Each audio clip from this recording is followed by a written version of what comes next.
அனைவருக்கும் வணக்கம். நான் இந்த சேனல் மூலமாக நரேஷன்ற ஆர்ட்டை வெளிக்கொண்டு வர ஆசைப்பட்றேன். அதுக்காக நான் சில ஸ்டோரிஸை நரேட் பண்ண போகிறேன்.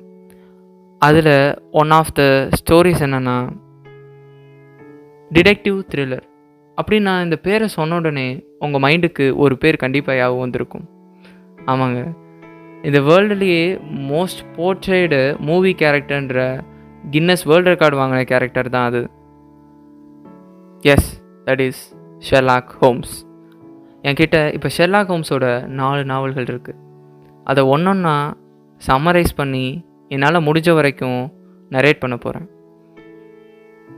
அந்த 4 என்னென்ன நாவல்னா a study in scarlet, the hound of Baskervilles, the sign of 4 and then லாஸ்ட்டாக the valley of fear.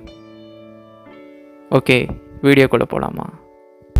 Once again, welcome to the channel Narration of Tataki.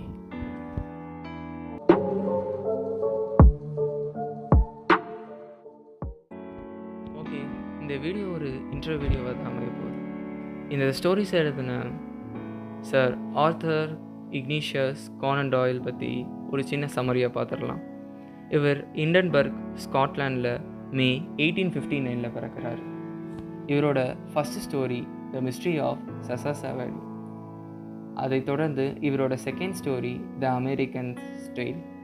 சரி, ஷெர்லாக் ஹோம்ஸ் நாவல் பக்கம் வந்தோம்னா இவரோட ஃபஸ்ட்டு ஷெர்லாக் ஹோம்ஸ் நாவல் என்னென்னா எ study in scarlet. அதை தொடர்ந்து த sign of the 4. 1890 இது ரெண்டுமே ரிலீஸ் ஆகுது. அடுத்து தேர்டு நாவலாக the hound of the Baskervilles 12 years கழித்து 1902 ரிலீஸ் ஆகுது. அடுத்து ஃபோர்த் அண்ட் லாஸ்ட் நாவல் த வேலி ஆஃப் ஃபியர். இந்த எல்லா நாவல்ஸுமே டாக்டர் வாட்சனோட பாயிண்ட் ஆஃப் வியூவில் தான் சொல்லப்பட்டிருக்கும், ஸ்டோரி நரேட் பண்ணியிருப்பாங்க. இப்படிப்பட்ட காலத்தால் அழியாத படைப்புகளை படித்த அந்த ஆர்த்தர் அவரோட 71வது வயசில் ஜூலை 1930 ஹார்ட் அட்டாக்கால் காலமாகிறார். என்னதான் அவர் இறந்திருந்தாலும் அவரோட அந்த கேரக்டரான ஷெர்லாக் ஹோம்ஸ் மூலமாக எல்லாரோட மனசுலையும் இப்போ வரைக்கும் வாழ்ந்துக்கிட்டே தான் இருக்கார்.